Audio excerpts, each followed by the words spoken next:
When 34-year-old Maria Santos stepped out of her cramped apartment at 4:47 a.m. on that frigid Tuesday morning in January, the streetlights of Riverside barely illuminated the frost-covered sidewalks that stretched endlessly before her. The temperature gauge on the bank across the street read -12 degrees.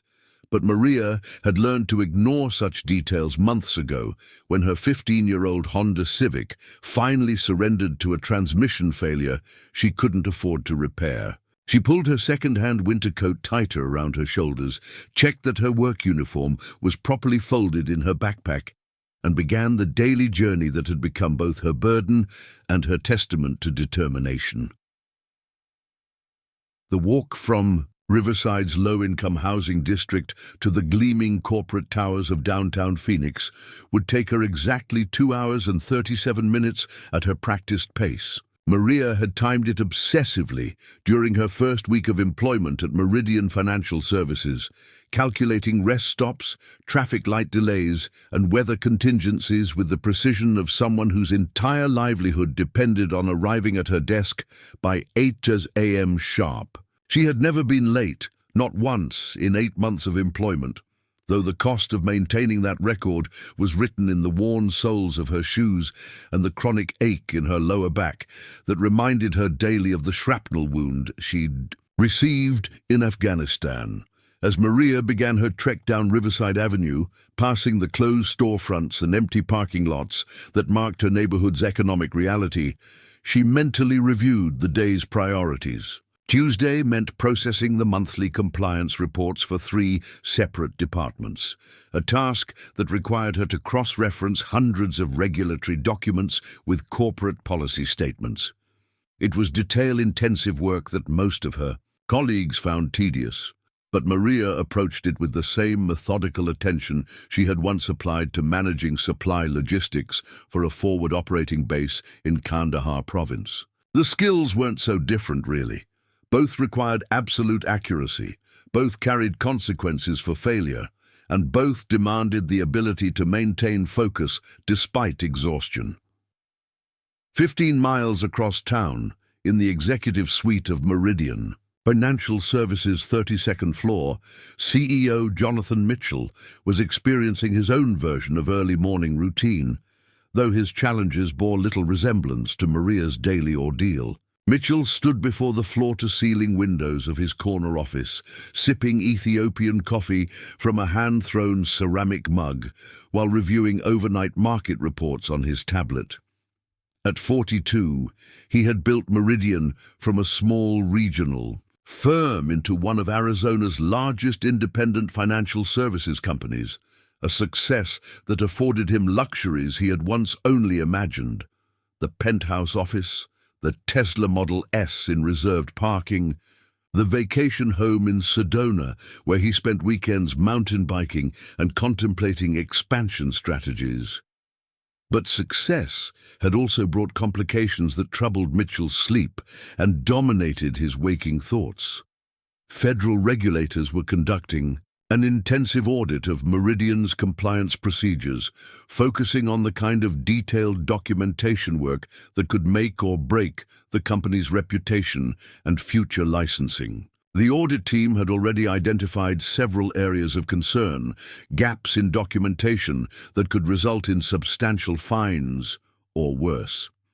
Mitchell's legal team had assured him that proper remediation was possible, but it would require flawless execution. From his compliance department over the next 6 weeks, the irony wasn't lost on Mitchell that his company's fate might depend on the competence of employees whose names he barely knew, people who worked in cubicles 30 floors below his office, and earned in a year what he spent on wine. He had built his career on the principle that success came through personal effort and strategic thinking, but the regulatory crisis had forced him to acknowledge his dependence on others in ways that made him uncomfortable.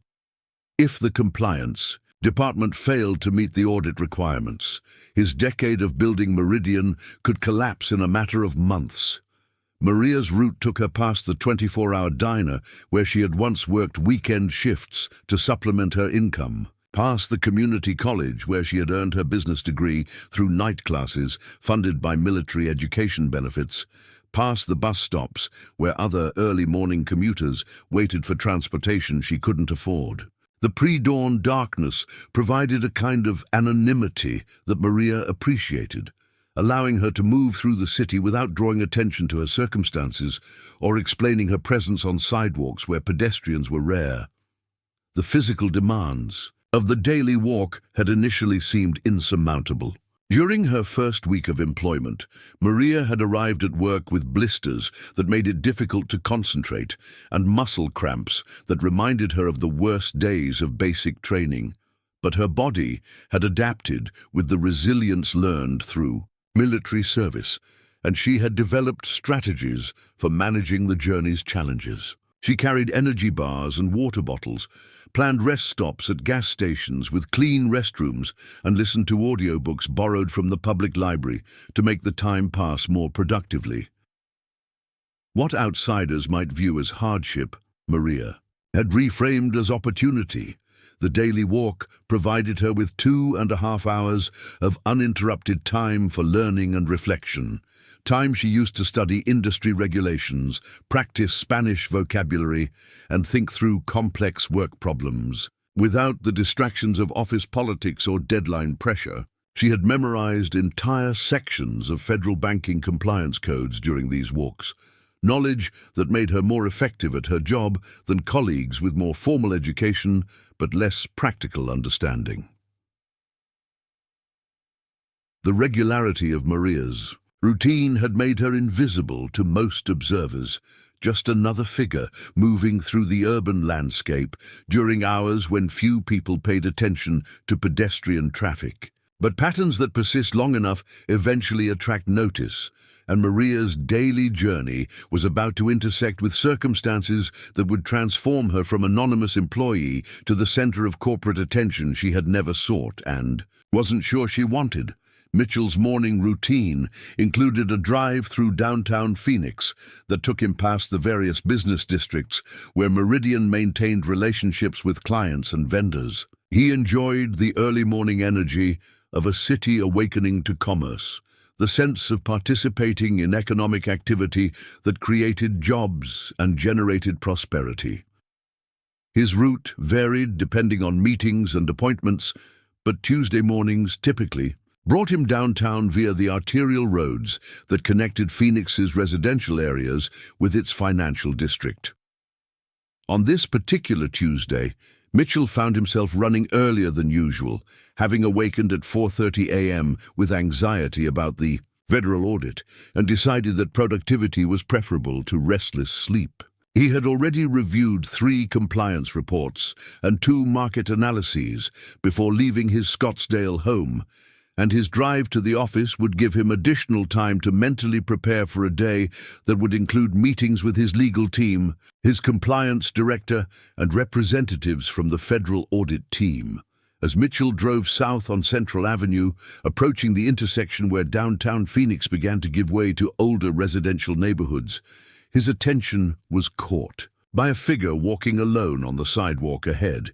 Even in the limited visibility of pre-dawn lighting, something about the person's gait struck him as unusual, purposeful and measured, like someone covering serious distance rather than making a casual neighborhood stroll.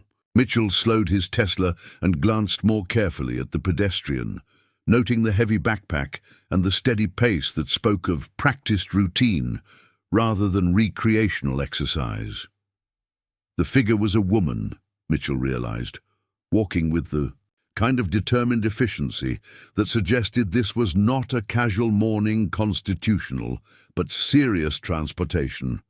She moved with military bearing, shoulders straight and steps evenly spaced, covering ground at a pace that would have challenged many runners. Mitchell found himself curious about her story, about what circumstances had placed a solitary woman on Phoenix sidewalks at 5:30 in the morning, walking with such obvious purpose through neighborhoods where pedestrian traffic was essentially non-existent. Traffic patterns forced Mitchell to accelerate past the walking woman before he could observe her more closely. but the image stayed with him as he continued toward Meridian's offices. There had been something familiar about her posture and movement, though Mitchell couldn't identify what had triggered his sense of recognition. Phoenix was full of people whose circumstances required them to make unconventional transportation choices, but few displayed the kind of disciplined purposefulness he had observed in the early morning walker. Maria's journey continued through neighborhoods that told the story of Phoenix's economic geography, transitioning from low-income housing projects through working-class residential areas toward the mixed-use developments that surrounded downtown's business district. Each section of her route had become familiar territory, marked by landmarks she used to track her progress and gauge whether she was maintaining the pace necessary to reach work on time. The gas station at Mill Avenue marked the halfway point of her journey, a place where Maria sometimes stopped to use the restroom and purchase coffee if her budget allowed such luxuries. The convenience store clerk, an elderly Sikh man named Rajesh, had begun recognizing her regular appearances and sometimes offered friendly conversation about weather or local news. Maria appreciated these brief human connections, moments of warmth that broke the solitude of her daily travel and reminded her that her circumstances, while challenging, didn't make her invisible to everyone. As Maria approached the final stretch of her journey, entering the downtown district where glass office towers reflected the first hints of sunrise, she felt the familiar mixture of accomplishment and apprehension that marked the transition from personal challenge to professional responsibility. The walk was ending, but the workday was beginning, and with it would come 8 hours of demanding tasks that required her to set aside fatigue and focus entirely on the detailed compliance work that had become her specialty. Mitchell arrived at Meridian's offices with unusual punctuality, parking in his reserved space and taking the executive elevator to the 32nd floor, while his mind remained partially occupied with questions about the woman he had observed walking downtown. The image had lodged in his consciousness with surprising persistence, perhaps because it reminded him of something he couldn't quite identify, or perhaps because it had momentarily interrupted his usual preoccupation with corporate concerns and market fluctuations. The executive suite was empty at this early hour, giving Mitchell uninterrupted time to prepare for what promised to be a challenging day of audit-related meetings and crisis management. He settled into his office chair, opened his computer, and began reviewing the compliance documentation that would determine whether Meridian survived the federal investigation with its reputation and licensing intact. The company's future depended on the accuracy and completeness of reports generated by employees whose work Mitchell rarely observed directly, but whose competence would ultimately determine his own success or failure. Maria's workstation occupied a corner cubicle in Meridian Financial Services Compliance Department, a space she had transformed into a model of organized efficiency that reflected both her military training and her understanding that attention to detail could mean the difference between professional success and catastrophic failure. Her desk held 3 precisely arranged stacks of regulatory documents, a collection of color-coded pens that she used to mark different types of compliance issues, and a small framed photograph of her 8-year-old daughter Isabella, taken during last year's school science fair. The compliance department itself buzzed with the subdued energy of people performing work that most outsiders would consider mind-numbingly tedious, but which carried enormous consequences for corporate survival. 23 employees occupied identical cubicles arranged in neat rows, each responsible for different aspects of the regulatory maze that governed financial services operations. Maria had quickly established herself as the department's most reliable analyst, capable of processing complex documentation with speed and accuracy that impressed supervisors who had initially questioned whether a military veteran could adapt to corporate bureaucracy. Her colleagues knew Maria as quiet, but helpful, someone who arrived early and stayed late when deadlines demanded extra effort. They knew she lived in Riverside with her daughter, that she had served in Afghanistan, and that she approached compliance work with an intensity that sometimes made others feel inadequate by comparison. What they didn't know was that Maria walked 20 miles daily to maintain her employment, that her military service had ended with a medical discharge following an IED explosion that killed 2 of her closest friends, or that every paycheck represented the difference between stability and homelessness for her small family. Isabella Santos Reyes sat at the kitchen table of their 1-bedroom apartment, working on 4th-grade math homework, while her grandmother, Carmen, prepared breakfast in the cramped kitchenette.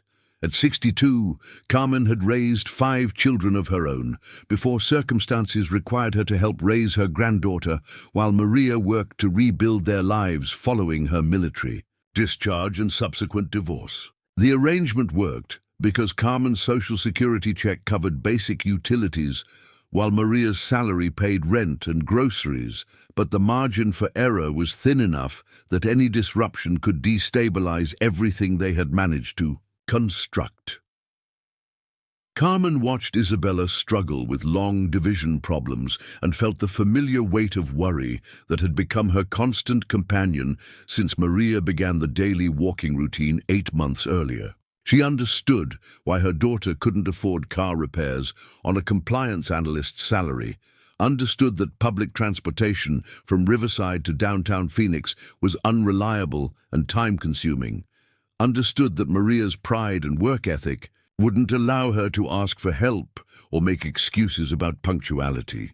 But Carmen also understood that walking 10 miles each way in Arizona weather, carrying work clothes, and dealing with the physical stress of a demanding job was unsustainable over the long term.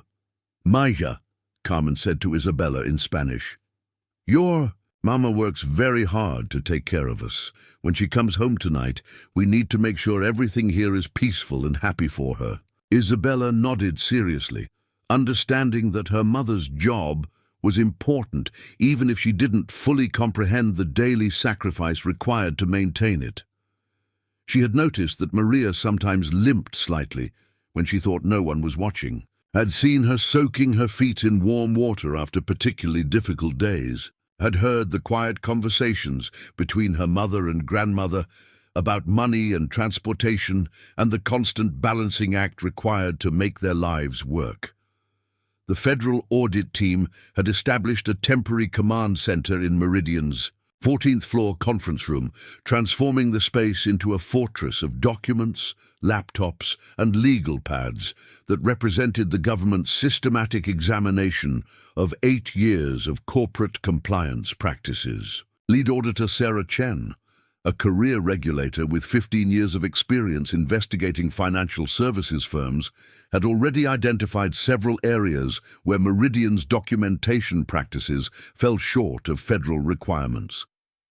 Chen's team included 2 additional auditors and a forensic accountant, professionals who approached their work with the methodical thoroughness of people who understood that corporate compliance failures could damage individual investors and destabilize entire market sectors. They had reviewed thousands of documents, conducted dozens of interviews, and analyzed patterns of corporate behavior that revealed whether Meridian took its regulatory obligations seriously or treated them as bureaucratic inconveniences to be managed minimally. The preliminary findings were troubling but not unprecedented. Meridian appeared to be a fundamentally honest company that had grown rapidly without developing adequately robust compliance systems. The gaps in documentation were significant enough to warrant substantial fines and increased regulatory oversight. But Chen had seen much worse violations that resulted in criminal referrals and corporate dissolution. The question was whether Meridian could demonstrate genuine commitment to remediation, or whether the current crisis would reveal deeper cultural problems that required more severe intervention. Jonathan Mitchell's morning schedule included a 9:30 a.m. meeting with his compliance director, Rebecca Walsh, to review the audit team's latest findings and discuss strategy for addressing identified deficiencies. Walsh had been with Meridian for 3 years, hired specifically to strengthen the company's regulatory practices as federal oversight intensified throughout the financial services industry. She was competent and thorough, but the current crisis had revealed that even competent professionals could be overwhelmed by the complexity of modern compliance requirements. Mitchell trusted Walsh's judgment and respected her expertise, but he also understood that the company's survival might depend on capabilities that existed somewhere deeper in the organizational structure, among employees who actually generated the detailed documentation that regulators examined. The compliance department's frontline analysts were the people who created the records that either demonstrated regulatory adherence or revealed systematic failures. Yet Mitchell had minimal direct contact with these crucial team members. The irony troubled him during quiet moments when corporate responsibilities allowed space for broader reflection. He had built a career on believing that success came through personal excellence and strategic leadership. But the current crisis had forced him to acknowledge his dependence on people whose work he rarely observed and whose capabilities he had largely taken for granted. The fate of everything he had built might ultimately rest in the hands of employees he knew only as names on organizational charts and line items in salary budgets. Maria's morning routine included reviewing overnight emails from various departments requesting compliance research, regulatory clarification, or documentation support for client-related issues. The federal audit had intensified these requests significantly as nervous managers sought to ensure that their divisions could withstand regulatory scrutiny. Maria had become the go-to analyst for complex research questions, because her military experience had taught her to synthesize information from multiple sources and present findings in clear, actionable formats.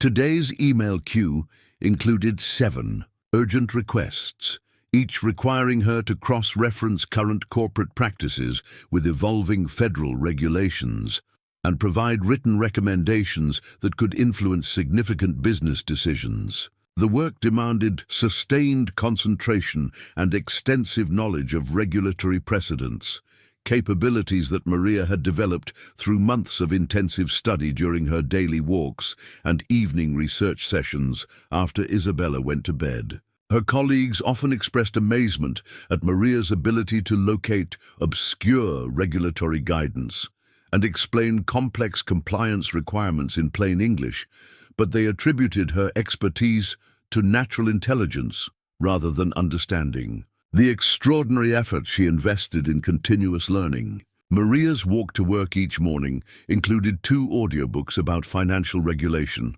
Her lunch breaks were spent reading industry publications in the company library, and her evenings often extended past midnight as she researched questions that had arisen during the workday. The physical demands of her transportation routine had actually enhanced Maria's job performance in unexpected ways. The daily walk provided uninterrupted time for processing complex information. The regular exercise improved her mental clarity, and stress management and the discipline required to maintain her schedule had strengthened her overall work habits. What appeared to outside observers as a disadvantageous circumstance had become, through Maria's determination and adaptability, a source of competitive advantage in her professional development. Rebecca Walsh's office occupied a corner of the compliance department that provided partial oversight of the analyst workstations while maintaining the privacy necessary for sensitive discussions about regulatory matters and personnel issues. Walsh had earned her position through a combination of technical expertise and management skills that allowed her to coordinate complex projects while maintaining productive relationships with demanding executives and cautious regulatory officials. The federal audit had placed unprecedented stress on Walsh's leadership abilities, requiring her to manage multiple crisis-level priorities while maintaining the department's regular workflow and supporting analysts who were working extended hours under intense pressure. She had observed Maria's exceptional performance during these challenging months and had begun relying on her for the most complex research assignments.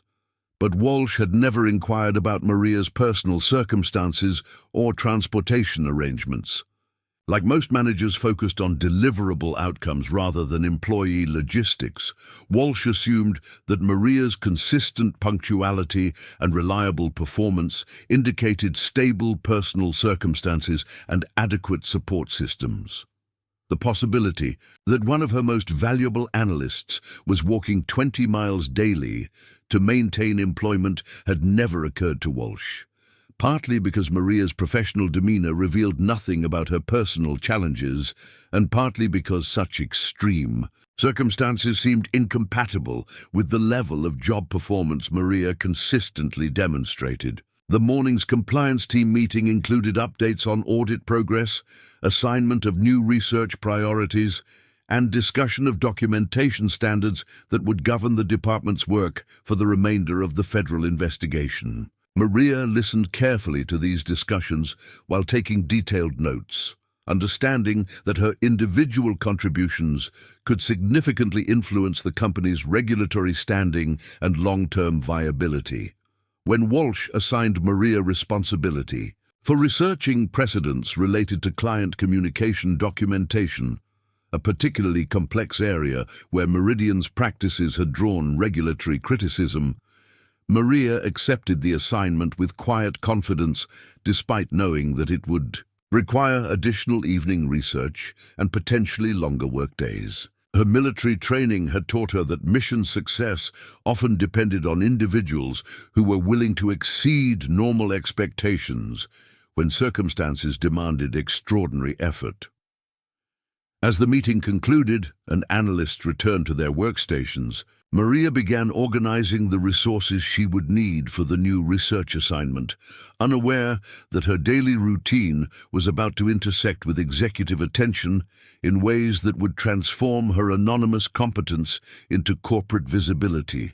She had never sought and wasn't sure she wanted. The first snowfall of the season arrived without warning on Thursday morning, transforming Phoenix's typically arid landscape into a treacherous obstacle course of icy sidewalks and reduced visibility that would test Maria's determination in ways she hadn't anticipated. She stood at her apartment window at 4:15 a.m., watching fat snowflakes accumulate on the fire escape outside, calculating whether her usual route would remain passable and how much additional time she might need to navigate weather conditions. That occurred perhaps once every 3 years in the desert Southwest. Maria had faced worse conditions during winter patrols in Afghanistan, where temperatures dropped below zero and wind-driven snow could reduce visibility to mere yards. But those missions had involved military vehicles with four-wheel drive and communication equipment that connected her to support teams. This morning's challenge would require her to cover 10 miles of increasingly slippery pavement with nothing but determination and the waterproof boots she had purchased second-hand from a military surplus store.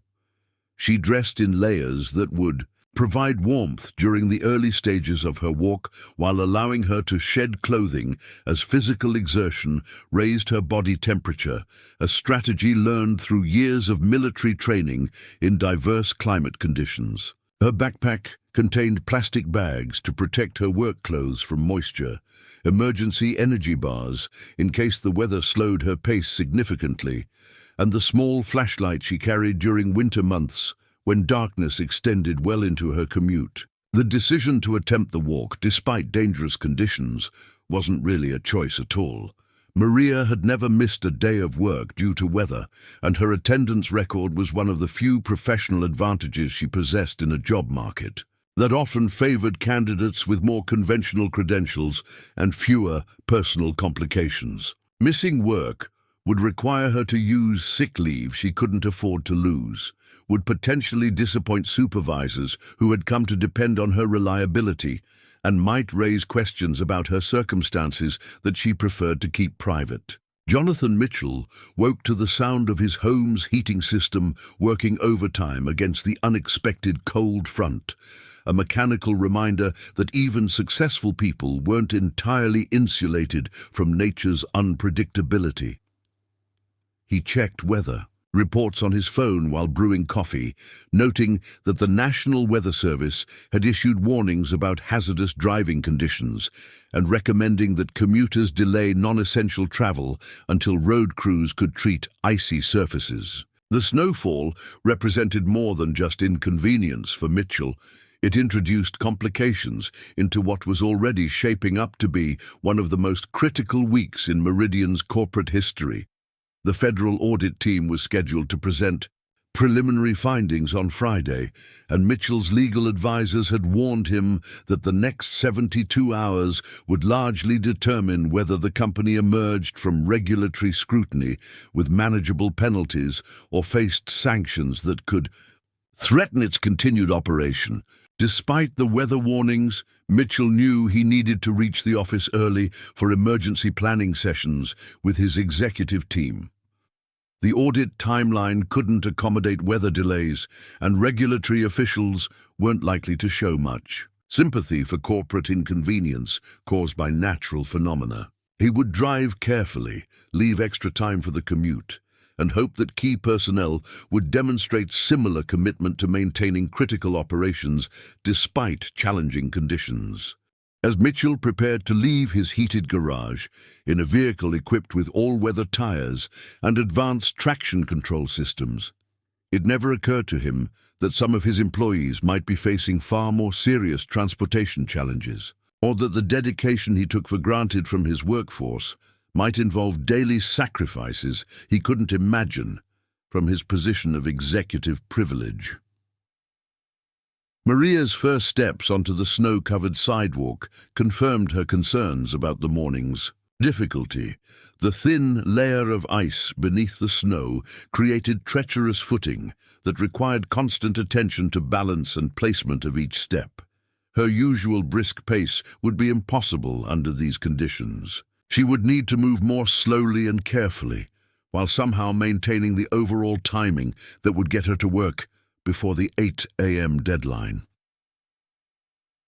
The early morning streets were eerily quiet, with most residents apparently heeding the weather. Service's advice to avoid unnecessary travel, Maria passed several cars that had slid into curbs or gotten stuck in driveways, their owners presumably waiting for road conditions to improve before attempting to reach their destinations. The absence of normal traffic made her solitary figure even more conspicuous, a lone pedestrian moving deliberately through conditions that had deterred most other commuters.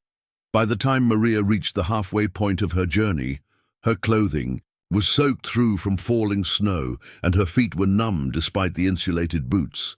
The convenience store where she sometimes stopped for coffee was closed, its parking lot unmarked by tire tracks, leaving her without the brief respite she had hoped would help her warm up and assess her progress. She checked her watch and calculated that she was running approximately 15 minutes behind her normal pace, a delay that would require her to push harder during the second half of her walk. The physical discomfort was manageable. Maria had endured far worse conditions during military service, but the psychological pressure of potentially arriving late to work created anxiety that was harder to dismiss. Her perfect attendance record represented more than professional reliability. It was proof to herself that she could overcome any obstacle through determination and careful planning. The possibility of failing to meet that standard, even due to circumstances beyond her control, felt like a personal defeat that would undermine her confidence in ways that extended far beyond employment concerns. Mitchell's drive to the office took twice as long as usual, with multiple stops at intersections, where other vehicles had lost traction and blocked traffic flow. His Tesla's advanced systems handled the conditions competently, but he found himself frustrated by delays that threatened to compress his morning schedule and reduce preparation time for crucial meetings. The executive parking garage beneath Meridian's building provided welcome relief from the weather, allowing him to transition directly from heated vehicle to climate-controlled elevator without exposure to the elements. As Mitchell rode the elevator to the 32nd floor, reviewing his mental checklist of priorities for the day, he thought briefly about the woman he had observed walking downtown on Tuesday morning. The memory surfaced because the current weather conditions made him wonder how people, without reliable transportation, were managing to reach their destinations. But the thought was fleeting, quickly displaced by more pressing concerns about audit, preparations, and crisis management. The executive suite was surprisingly busy despite the early hour and challenging weather, with senior staff members who had apparently shared Mitchell's determination to maintain normal operations despite natural obstacles. His assistant had already prepared coffee and arranged documents for his first meeting, demonstrating the kind of professional dedication that Mitchell valued highly and compensated accordingly through generous salaries and comprehensive benefits packages. Maria's progress through downtown Phoenix became increasingly difficult as she approached the final mile of her journey. The sidewalks in the business district received less foot traffic than residential areas, which meant that snow remained uncleared and more dangerous for pedestrians. She slipped twice, catching herself against building walls, but wrenching her left ankle in the process, adding physical injury to the other challenges she was already managing. The digital clock on a bank building showed 7:52 a.m. as Maria turned onto the street that housed Meridian's offices, confirming her worst fears about running late despite her best efforts to maintain pace. 8 minutes to reach her workstation, change into dry clothes, and begin her workday as if nothing unusual had occurred.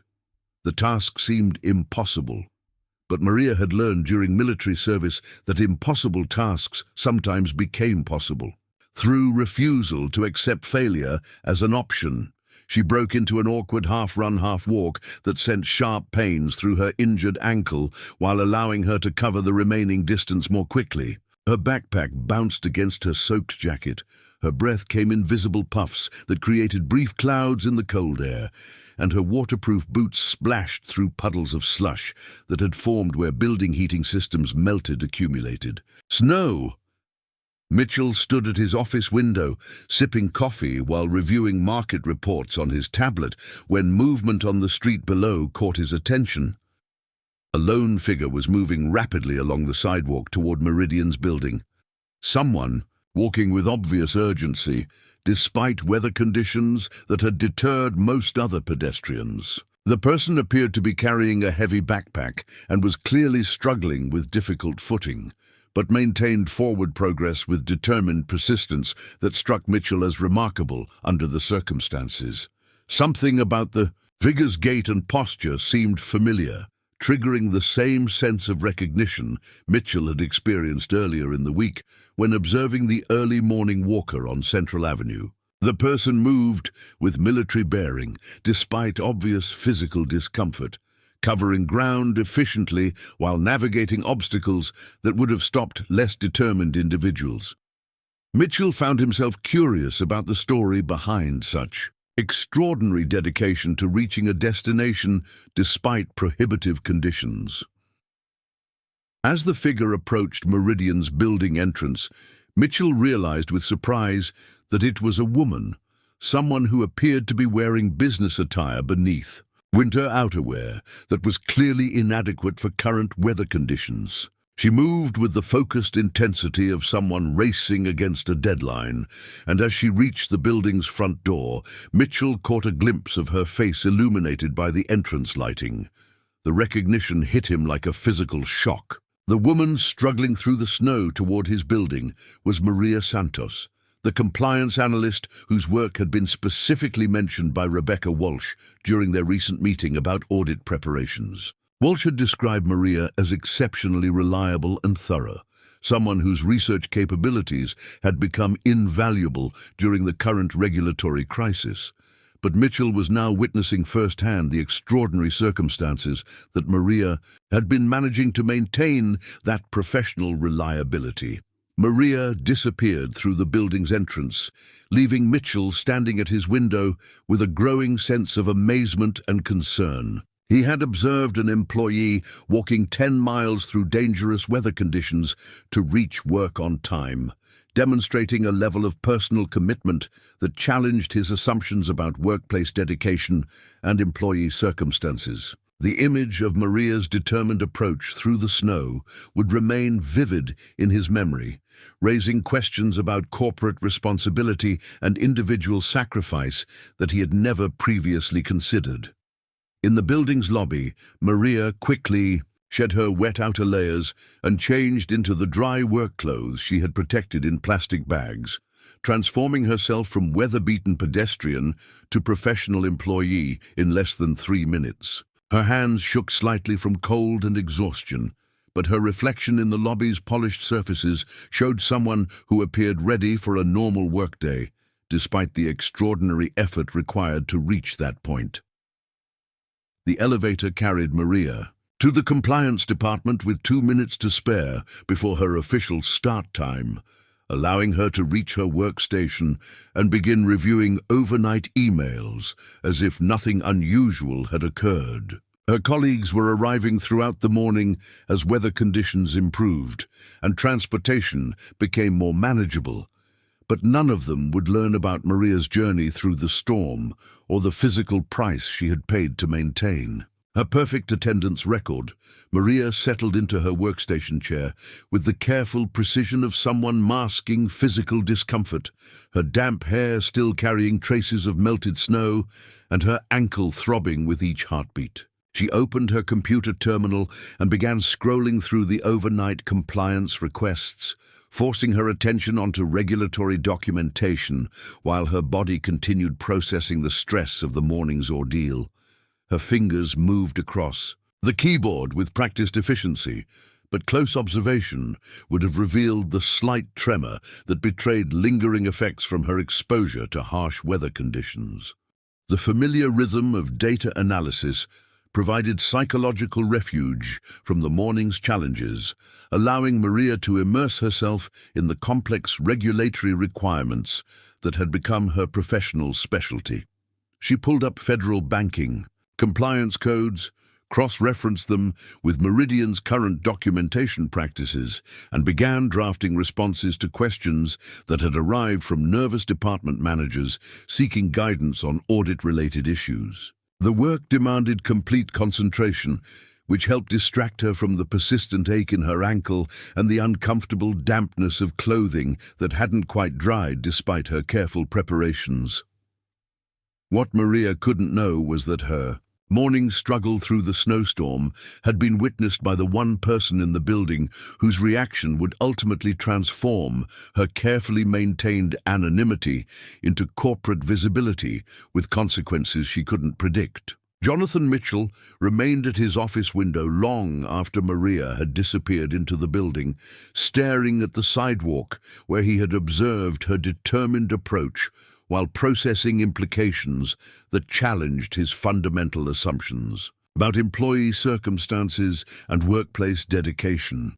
The image of Maria battling through dangerous weather conditions to reach work on time had shattered Mitchell's comfortable distance from the daily realities faced by his employees. He had built his career on believing that success came through personal effort and strategic thinking, principles that remained valid but were now complicated by his recognition that some people faced obstacles he had never imagined while maintaining professional standards that equaled or exceeded those of more privileged colleagues. Mitchell's military father had taught him to respect dedication and sacrifice, values that had shaped his approach to business leadership and personal development. Colonel Robert Mitchell had served 3 tours in Vietnam before retiring to a civilian career that emphasized the importance of honoring commitments and supporting people who demonstrated exceptional character under difficult circumstances. Those lessons had influenced Jonathan's management philosophy, but he was now confronting evidence that his corporate practices might not adequately reflect the principles his father had instilled.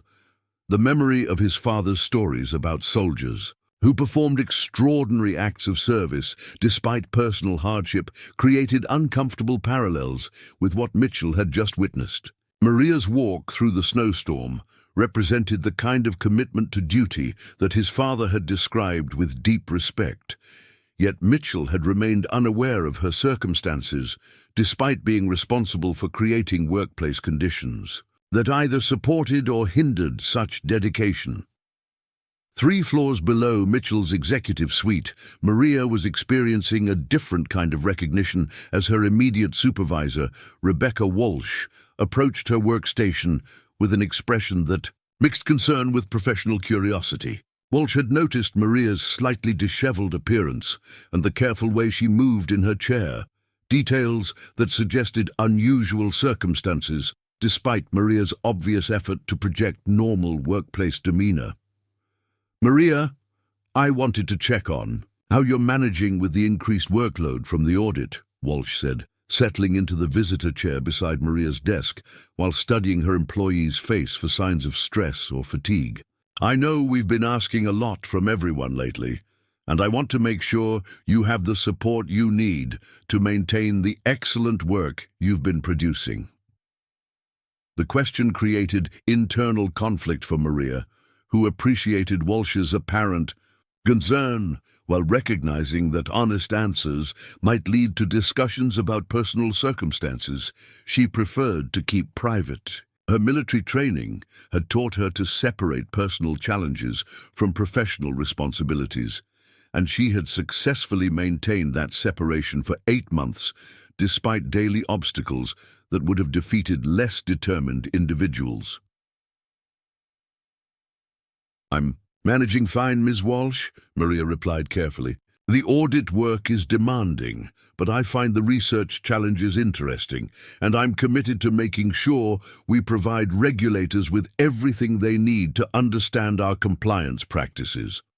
Walsh nodded approvingly, but her I caught details that suggested Maria's circumstances might be more complex than her professional responses indicated. The slight stiffness in Maria's movements, the way she favored her left foot when shifting position, the barely perceptible tremor in her hands as she reached for documents. These subtle signs suggested someone dealing with physical stress or discomfort that extended beyond normal workplace pressures. "Maria, I hope you know that if you're facing any personal challenges that might affect your work, we have employee assistance programs that can provide support," Walsh continued diplomatically. "Your contributions to this department have been exceptional, and I want to make sure we're doing everything possible to help you succeed." The offer was genuine and well-intentioned, but Maria understood that accepting such assistance might require her to reveal circumstances that could complicate her employment situation. Corporate employee assistance programs were designed for conventional problems, financial counseling, family therapy, substance abuse treatment, not for situations involving employees who walked 20 miles daily because they couldn't afford reliable transportation. "I appreciate that, Ms. Walsh, but I'm doing well," Maria responded with the polite firmness she had perfected for deflecting inquiries about her personal situation. "The work keeps me focused, and I'm grateful for the opportunity to contribute to something important." Walsh recognized the diplomatic closure in Maria's response and decided not to press further, though her concern remained. She had managed enough employees to understand that exceptional performance sometimes masked significant personal struggles, and Maria's combination of superior work quality with subtle signs of physical stress suggested complexities that merited ongoing attention. After Walsh returned to her office, Maria found herself thinking about the military friends who had taught her that survival often depended on maintaining operational security, about vulnerabilities that enemies might exploit. The corporate world wasn't exactly hostile territory, but Maria had learned that revealing economic hardship could lead to unwanted attention, awkward questions, and potentially discriminatory treatment from people who couldn't understand her circumstances. Her thoughts drifted to Staff Sergeant Linda Rodriguez, her squad leader in Afghanistan, who had once explained that the most effective soldiers were those who could endure exceptional hardship while maintaining the appearance of normal capability. Rodriguez had been killed by the same IED explosion that wounded Maria and ended her military career. But her lessons about resilience and operational discipline continued to guide Maria's approach to civilian challenges. The memory of Rodriguez's death remained vivid and painful, a reminder that Maria's current struggles, however difficult, were manageable compared to the ultimate sacrifice made by friends who would never have the opportunity to walk through snowstorms to civilian jobs or worry about corporate audit deadlines. This perspective helped Maria maintain emotional equilibrium during moments when self-pity threatened to undermine her determination. Meanwhile, 30 floors above the compliance department, Mitchell was conducting his own investigation into employee circumstances through conversations with Human Resources Director Patricia Huang. Mitchell had requested a confidential review of Maria's personnel file, citing his interest in recognizing exceptional performance during the audit crisis. But his real motivation involved understanding how the company had remained unaware of the extraordinary dedication he had witnessed. Maria Santos has been exemplary since joining the compliance department, Huang reported, consulting her computer files while speaking carefully about employee privacy concerns. Perfect attendance, superior performance reviews, no disciplinary issues. She's actually been mentioned by several managers as someone who consistently exceeds expectations. What do we know about her background? Mitchell asked, trying to frame his inquiry as routine executive interest rather than revealing the specific concerns that had prompted his request. Military veteran, served in Afghanistan with an honorable discharge, Huang continued. Bachelor's degree in business administration, completed while serving. Single mother with one dependent child. She lives in Riverside and has been very reliable, despite what I assume is a longer commute from that area. The information confirmed Mitchell's growing understanding that Maria's circumstances involved challenges he had never considered.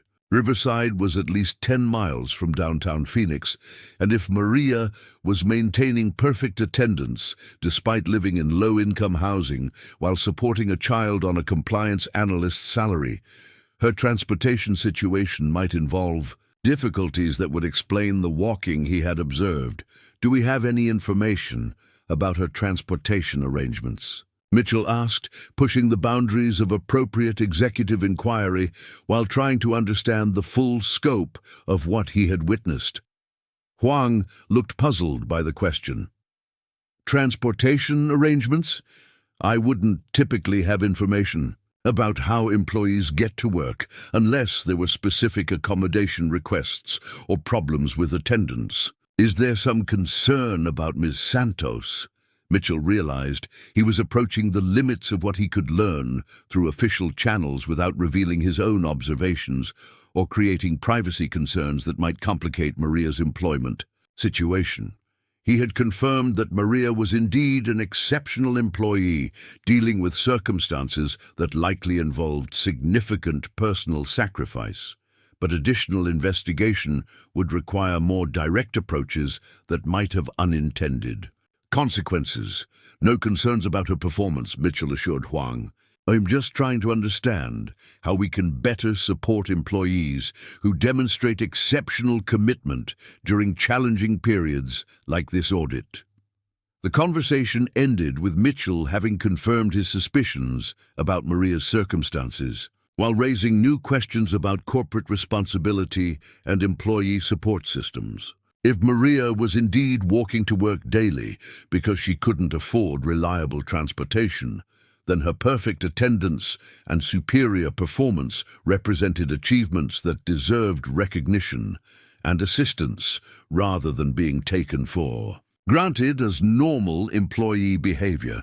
That afternoon, Maria worked through lunch to complete research on client communication documentation, the complex assignment that Rebecca Walsh had given her following the morning's compliance meeting. The task required her to analyze hundreds of customer service interactions, compare them with federal regulatory requirements, and develop recommendations for policy improvements that would satisfy audit concerns while maintaining efficient business operations. The detailed work provided welcome distraction from her physical discomfort and allowed her to demonstrate the analytical capabilities that had made her valuable to the compliance department. She had discovered that regulatory research engaged the same problem-solving skills she had used in military logistics, requiring her to synthesize information from multiple sources while anticipating potential complications and developing contingency plans. As Maria documented her findings in a report that would influence Meridian's response to federal audit concerns, she remained unaware that her morning walk through the snowstorm had initiated a chain of executive attention that would soon transform her anonymous competence into corporate recognition with implications she couldn't predict. The intersection of her determination to maintain professional excellence despite personal hardship with Mitchell's growing awareness of employee circumstances was creating conditions for changes that would extend far beyond individual recognition to encompass broader questions about corporate responsibility and community partnership. The federal audit team's preliminary report landed on Mitchell's desk Friday morning like a controlled detonation, its clinical language masking the explosive potential to destroy everything he had built over the past decade. Lead auditor Sarah Chen had documented 17 specific areas where Meridian's compliance practices fell short of regulatory requirements. Violations that could result in fines ranging from $2 million to $15 million, depending on the company's response and the regulator's assessment of corporate good faith efforts to address identified deficiencies. Mitchell read through the report twice, his coffee growing cold as he absorbed the implications of findings that were simultaneously better and worse than he had feared. Better because the violations appeared to reflect institutional inadequacy rather than deliberate fraud, suggesting that aggressive remediation efforts might prevent criminal referrals or license revocation. Worse because the scope of required changes would demand perfect execution from a compliance department that was already stretched beyond normal capacity by the current investigation. The report's most damaging section focused on client communication documentation, the area where Rebecca Walsh had assigned Maria Santos to conduct research. Chen's team had identified a pattern of incomplete records that suggested either systematic negligence or deliberate obfuscation of customer service problems. The distinction mattered enormously in terms of regulatory response, but proving good faith would require comprehensive analysis of thousands of customer interactions dating back 3 years. Mitchell's phone buzzed with a text message from his legal counsel requesting an emergency meeting to discuss response strategies, followed immediately by another message from Meridian's board chairman expressing concern about rumors circulating among major investors. The preliminary audit findings hadn't been made public, but financial services industry networks were efficient at transmitting information about regulatory problems, and Meridian's stock price had already declined 8% since Wednesday. Based on speculation about federal investigation outcomes, the convergence of regulatory pressure, investor anxiety, and media attention created a corporate crisis that would test every aspect of Mitchell's leadership abilities while potentially determining whether Meridian survived as an independent company or became a cautionary tale about the consequences of inadequate compliance infrastructure. The next 72 hours would largely determine which outcome prevailed, and success would depend heavily on the capabilities of employees whose circumstances Mitchell was only beginning to understand. 3 floors below Mitchell's crisis management activities, Maria was experiencing her own form of mounting pressure as she worked to complete the client communication analysis that had become central to Meridian's regulatory defense. The assignment had evolved from routine research into a comprehensive investigation that could influence the company's survival, and Maria understood that her findings might determine whether hundreds of colleagues kept their jobs or joined the unemployment rolls. The complexity of the task had required Maria to develop new analytical methods for processing large volumes of customer service data while identifying patterns that regulatory officials would find convincing. She had spent the past 2 days creating database queries that could sort through 3 years of customer interactions, categorizing them according to regulatory requirements, while highlighting areas where documentation practices had been inadequate or inconsistent.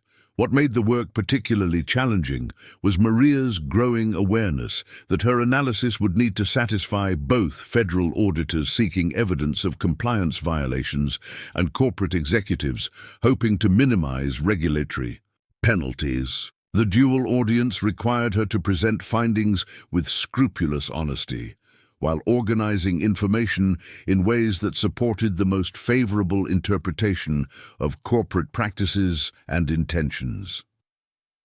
Maria's military experience had taught her to approach complex problems systematically, breaking them into manageable components while maintaining awareness of how individual elements contributed to larger strategic objectives. She applied these skills to regulatory analysis, creating detailed timelines of policy changes, identifying correlation patterns between customer complaints and corporate responses, and developing recommendations that addressed legitimate regulatory concerns while preserving essential business operations. The intensity of her focus on the audit research had helped distract Maria from ongoing concerns about her transportation situation and the physical toll of her daily walking routine. Her ankle had improved since Thursday's injury during the snowstorm, but the approaching winter weather pattern suggested that she would face additional challenges in the weeks ahead, as Arizona's brief cold season created periodic obstacles to pedestrian travel. As the meeting concluded and Walsh returned to her department, Mitchell found himself facing decisions that would test his commitment to the leadership principles his father had taught him about supporting people who demonstrated exceptional character under difficult circumstances. The audit crisis had created urgency around regulatory compliance, but it had also revealed opportunities for corporate leadership that extended beyond immediate business concerns to encompass broader questions about employee welfare and community responsibility. The intersection of Maria's professional excellence with her apparent personal challenges was creating conditions for executive action that could transform individual circumstances while demonstrating corporate values that went beyond profit. Maximization to include genuine employee support and community partnership. Detective Ray Castellanos had been investigating corporate harassment cases for the Phoenix Police Department's white-collar crime unit for 7 years, long enough to recognize patterns of institutional intimidation that often masked themselves as legitimate business practices. The anonymous tip that landed on his desk Monday morning carried the distinctive characteristics of workplace retaliation, designed to silence employees who might possess information damaging to corporate interests during federal investigations. The caller had refused to provide contact information, but claimed to have witnessed systematic efforts by Meridian Financial Services to identify and eliminate employees whose personal circumstances might make them vulnerable to external pressure during the ongoing federal audit. According to the anonymous source, company executives were conducting unauthorized background investigations into employees' financial situations, family obligations, and transportation arrangements to determine who might be susceptible to intimidation or dismissal on pretextual grounds. Castellanos understood that such allegations, if substantiated, represented serious violations of employee privacy rights and potentially criminal interference with federal regulatory proceedings. Corporate retaliation against employees during government investigations constituted obstruction of justice under federal statutes, while unauthorized investigation of employee personal circumstances could violate state privacy laws and civil rights protections. The timing of the anonymous tip, arriving just days after Meridian's preliminary audit findings had been delivered, suggested possible connections between regulatory pressure and corporate efforts to control information flow by eliminating employees who might provide unfavorable testimony to federal investigators. Castellanos had seen similar patterns in previous cases where companies facing regulatory scrutiny attempted to manage legal exposure by identifying and removing personnel who posed potential threats to corporate narratives. What made this particular case intriguing was the caller's specific mention of a single mother in the compliance department whose exceptional work performance during the audit had attracted unwanted executive attention, creating vulnerability to harassment disguised as corporate interest in employee welfare. The caller had suggested that this employee's transportation circumstances made her particularly susceptible to economic pressure, and that recent executive inquiries into her background might represent preliminary steps toward retaliation. Castellanos reviewed Meridian's recent corporate filings and regulatory notices, confirming that the company was indeed facing significant federal audit findings that could result in substantial penalties and ongoing government oversight. Companies in such positions often became desperate to control information and eliminate potential sources of damaging testimony, creating conditions where legitimate employee recognition could transform into harassment or intimidation. The detective's preliminary research revealed that Meridian employed approximately 400 people across various departments, with roughly 25 individuals working in compliance functions that would have direct access to information relevant to federal audit findings. Identifying which employee might be the subject of the anonymous caller's concerns would require careful investigation that avoided alerting corporate executives to official interest while protecting potential victims from escalating retaliation. Maria's Tuesday morning walk began under clear skies that provided welcome relief from the previous week's challenging weather conditions, but her sense of physical comfort was complicated by growing anxiety about increased attention from company management and the possibility that her professional success might create personal complications she wasn't prepared to handle. The exceptional quality of her audit research had earned recognition that she valued professionally while worrying about privately, knowing that visibility often brought scrutiny she preferred to avoid. Her route took her past the familiar landmarks that had become psychological anchors during 8 months of daily pedestrian commuting, the convenience store where Rajesh sometimes offered friendly conversation, the bus stops where other early commuters waited for transportation.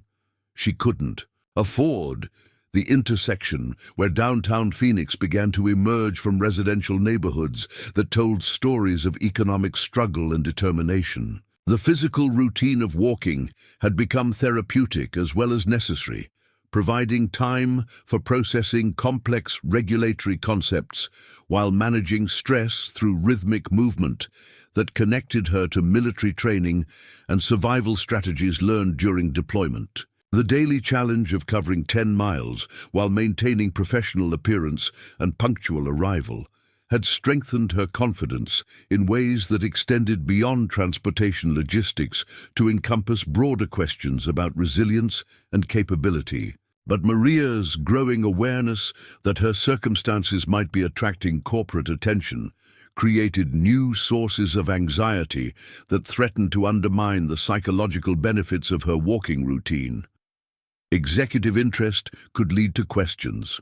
about lifestyle choices, economic circumstances, and family arrangements that she preferred to keep private, particularly if such inquiries were motivated by corporate liability concerns rather than genuine employee support. The possibility that her professional success might expose her to unwanted scrutiny reminded Maria of military situations where exceptional performance could attract attention from officers who were more interested in managing institutional risk than supporting individual excellence. She had learned during deployment that visibility could become vulnerability when institutional priorities conflicted with individual welfare, and similar dynamics might be operating within corporate environments facing regulatory pressure. Mitchell's morning routine included reviewing overnight email reports from department heads, providing updates on audit response activities, but his attention was increasingly focused on employee welfare concerns that extended beyond immediate regulatory compliance to encompass broader questions about corporate responsibility and individual support. The conversation with Rebecca Walsh about Maria's exceptional performance had confirmed his suspicions about employee circumstances while raising new questions about appropriate executive response. His father's military service had taught Mitchell to recognize and honor exceptional dedication, particularly when such commitment involved personal sacrifice for institutional benefit. Colonel Robert Mitchell had often spoken about soldiers who performed extraordinary service, despite facing personal hardships that their commanding officers rarely understood or adequately supported. Lessons that were now challenging Mitchell's assumptions about corporate leadership and employee relations. The federal audit crisis had forced Mitchell to acknowledge his dependence on employees whose capabilities he had taken for granted. But his observation of Maria's walk through dangerous weather conditions had personalized that abstract recognition into concrete awareness of individual sacrifice that deserved institutional response. The question was how to provide appropriate support without creating embarrassment or unwanted attention that might complicate Maria's circumstances further. Mitchell's legal training had taught him to gather complete information before making decisions that could have unintended consequences, but his father's military example emphasized the importance of taking action when evidence of exceptional character created opportunities for meaningful support. The tension between careful analysis and decisive leadership was creating internal conflict that required resolution through direct engagement with the circumstances he had observed. More immediately concerning was Maria's growing awareness that her exceptional performance during the audit crisis had attracted attention from senior management, recognition that she valued professionally while worrying about personally. Rebecca Walsh had mentioned Maria's contributions during department meetings. Other managers had begun requesting her assistance with complex research projects, and rumors were circulating that executive leadership was taking notice of compliance. Department achievements. The attention represented career advancement opportunities that Maria desperately needed for her family's long-term financial stability, but it also increased the likelihood that her personal circumstances would become subject to corporate scrutiny. Success often brought visibility, and visibility could lead to questions about lifestyle choices, transportation arrangements, and family situations that Maria preferred to keep private. Rebecca Walsh was facing her own version of mounting pressure as she prepared to present the Compliance Department's audit response to Mitchell and the executive team. The presentation would need to demonstrate that her department had adequately addressed regulatory concerns while explaining how specific analytical work, particularly Maria's client communication research, supported Meridian's position that documented violations reflected systematic inadequacy rather than deliberate misconduct. Walsh's management career had taught her to recognize exceptional employee contributions while understanding how to present individual achievements in ways that supported broader organizational objectives. Maria's research had been extraordinarily thorough and insightful, providing exactly the kind of detailed analysis that regulatory officials respected. But Walsh needed to frame those contributions within a narrative of departmental competence and corporate commitment to compliance excellence. The political aspects of audit response presentations required Walsh to balance honest acknowledgement of past deficiencies with confident assertions about future capabilities, a delicate equilibrium that could influence regulatory officials' assessment of corporate good faith. Maria's work provided crucial evidence that Meridian employed people capable of sophisticated regulatory analysis, but Walsh couldn't afford to suggest that the department's success depended entirely on one exceptional individual. As Walsh refined her presentation materials, she found herself thinking about Maria's circumstances and the subtle signs of personal stress she had observed despite Maria's professional competence. Exceptional employees often carried hidden burdens, and Walsh's experience had taught her that supporting such individuals required sensitivity to privacy concerns while providing assistance that addressed real needs without creating dependency or embarrassment. The challenge was identifying what kind of support Maria might need without intruding on personal matters or making assumptions about circumstances that might be more complex than they appeared. Walsh had learned over the years that direct inquiry often proved less effective than creating opportunities for voluntary disclosure, allowing employees to share information when they felt comfortable while ensuring that management remained available to provide assistance when requested. Mitchell's afternoon schedule included individual meetings with department heads to discuss their contributions to the audit response and their assessments of regulatory compliance going forward. These conversations would help him understand whether Meridian's employees were capable of implementing the systematic changes required to prevent future violations, while maintaining the business operations that generated revenue and supported jobs.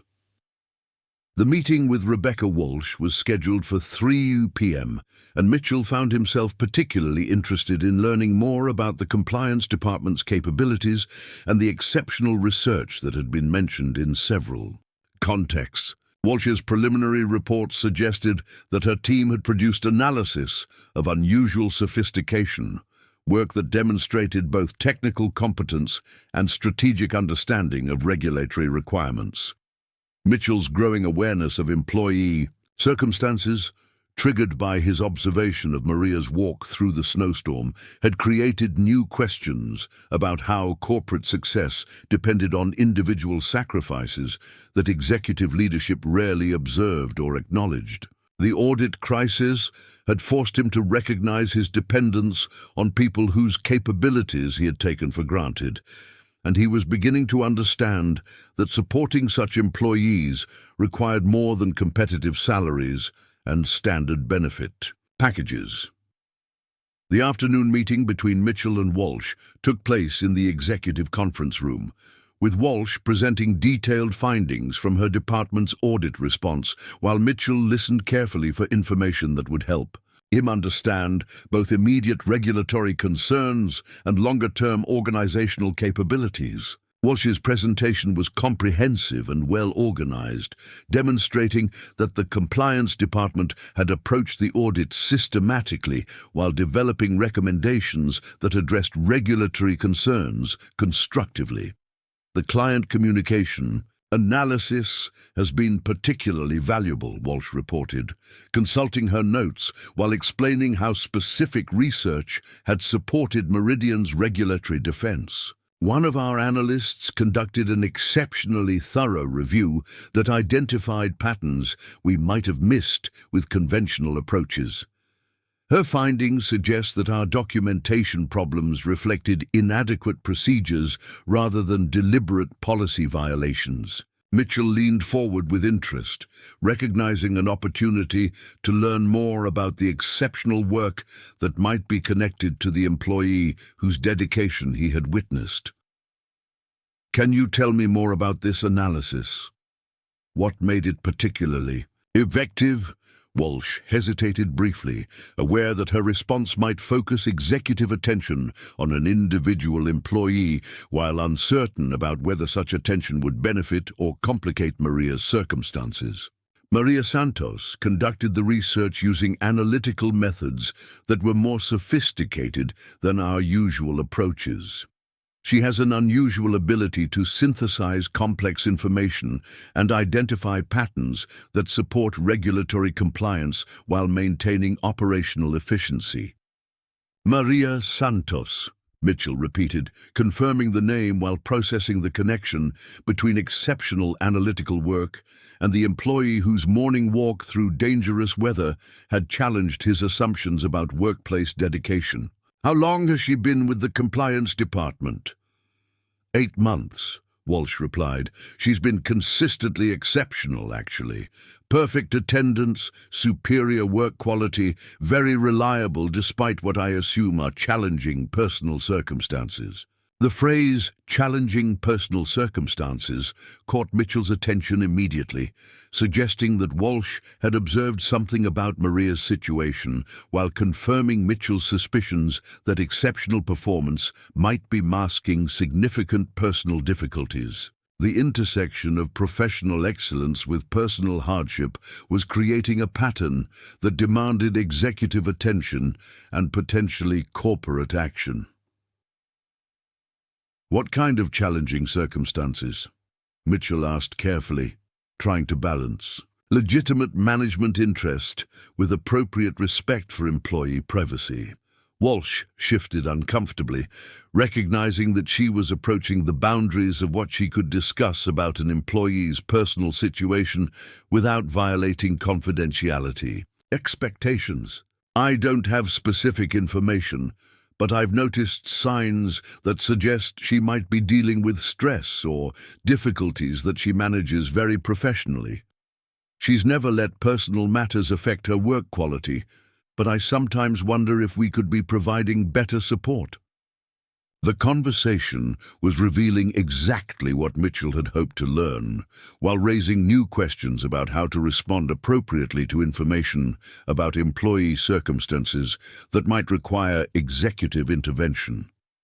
Maria's combination of exceptional performance with apparent personal difficulties suggested a situation where corporate assistance could make a meaningful difference while demonstrating the kind of employee support that reflected genuine corporate values.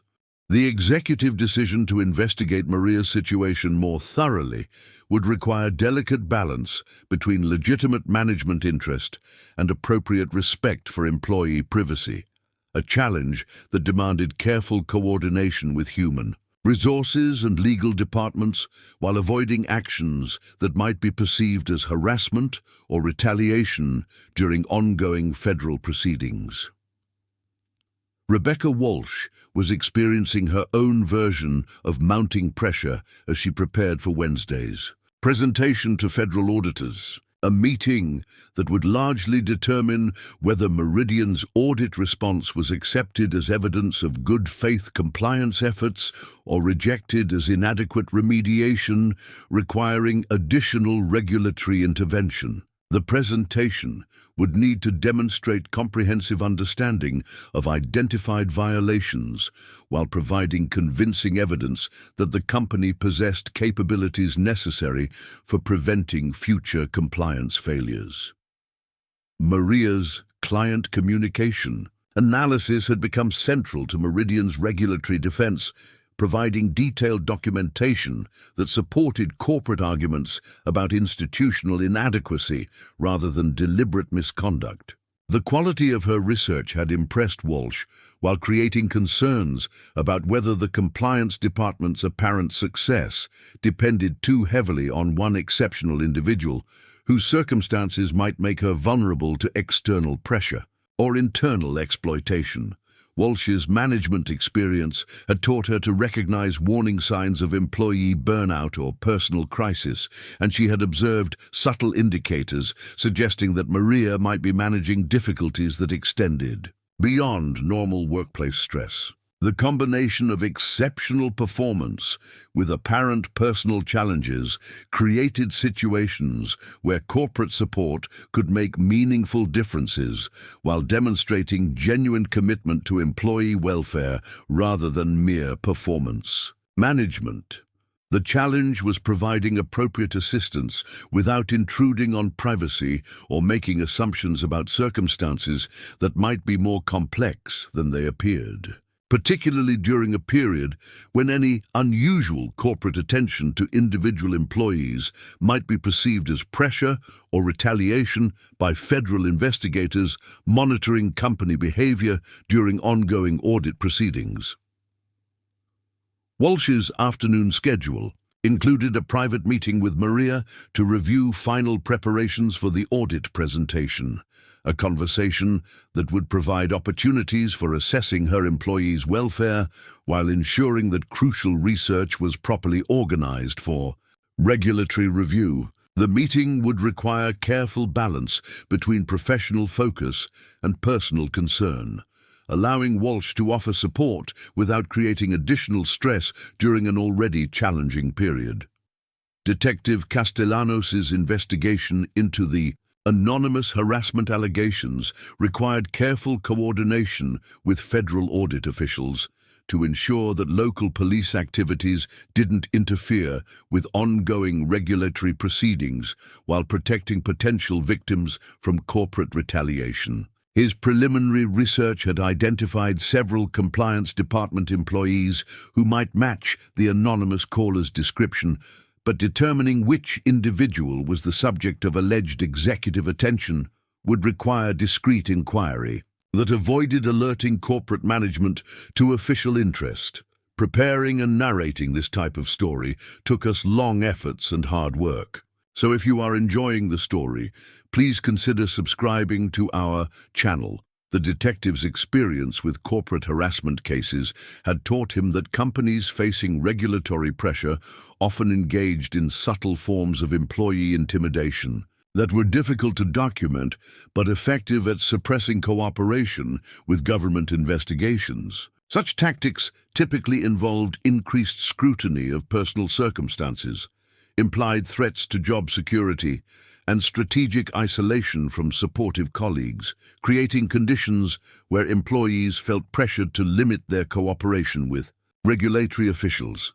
Castellanos understood that protecting potential victims required proactive intervention before harassment escalated to levels that caused irreparable damage to employee welfare or regulatory proceedings. The anonymous tip suggested that Meridian's executive attention to employee circumstances might represent early stages of retaliation designed to identify vulnerabilities that could be exploited to ensure silence or compliance with corporate narratives.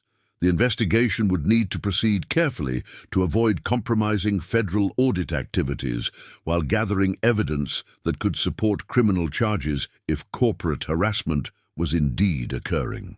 Castellanos planned to begin with background research on Meridian's employment practices and regulatory compliance history, looking for patterns that might support or contradict the anonymous allegations about systematic employee intimidation. Maria's afternoon meeting with Rebecca Walsh took place in the Compliance Department's small conference room, with Walsh reviewing final details of the audit presentation while observing her employee for signs of stress or fatigue that might indicate need for additional support. The conversation focused primarily on technical aspects of the client communication analysis, but Walsh remained alert to opportunities for addressing personal concerns that might be affecting Maria's welfare. "Your research has been exceptional throughout this audit process," Walsh began, consulting her notes while studying Maria's professional demeanor for underlying indicators of personal stress. "I want to make sure you understand how valuable your contributions have been and that you're managing the workload without excessive strain. Maria appreciated the recognition while remaining cautious about revealing circumstances that might complicate her employment situation, particularly during a period when corporate attention could represent either opportunity or threat, depending on motivations she couldn't fully assess. Thank you, Ms. Walsh. The work has been challenging but rewarding, and I'm committed to supporting the department's success during this audit. The response was professionally appropriate, but revealed nothing about personal circumstances, a pattern Walsh had observed consistently in her interactions with Maria, despite growing evidence that exceptional performance might be masking significant individual challenges. The combination of superior work quality with careful privacy maintenance suggested someone managing complex personal situations while maintaining professional excellence through disciplined compartmentalization. Walsh's concern for Maria's welfare was genuine, but her ability to provide meaningful support was limited by privacy boundaries and the possibility that corporate attention during federal audit proceedings might be perceived as pressure rather than assistance. The challenge was communicating availability for support, while respecting Maria's apparent preference for maintaining separation between personal and professional matters. As their meeting concluded with technical preparations for the audit presentation, both women remained unaware that their conversation was occurring within a broader context of investigation and potential corporate retaliation that would soon transform routine employee relations into circumstances requiring external intervention and protective action, the confrontation that would reshape Meridian Financial Services began at precisely 7:43 a.m. on Wednesday morning, when Jonathan Mitchell made the deliberate decision to drive his usual route to work 15 minutes earlier than normal, timing calculated to intersect with what he now understood was Maria Santos's daily pedestrian commute through downtown Phoenix. The Tesla's advanced navigation system guided him along Central Avenue as he searched for confirmation of what he suspected about his employee's extraordinary transportation circumstances. Mitchell spotted Maria approximately 2 miles from Meridian's building, walking with the same determined pace and military bearing he had observed during the previous week's snowstorm. This morning's clear weather provided better visibility of her circumstances, allowing him to see details that had been obscured by precipitation and reduced lighting during their previous encounter. Maria carried a heavy backpack that suggested she was transporting work clothes and personal items necessary for maintaining professional appearance, despite her unconventional commute. What struck Mitchell most forcefully was the evidence of Maria's systematic approach to managing her transportation challenge. She moved with practiced efficiency, checking her watch at regular intervals and maintaining a pace that would deliver her to work precisely on time, despite covering a distance that would challenge most recreational hikers.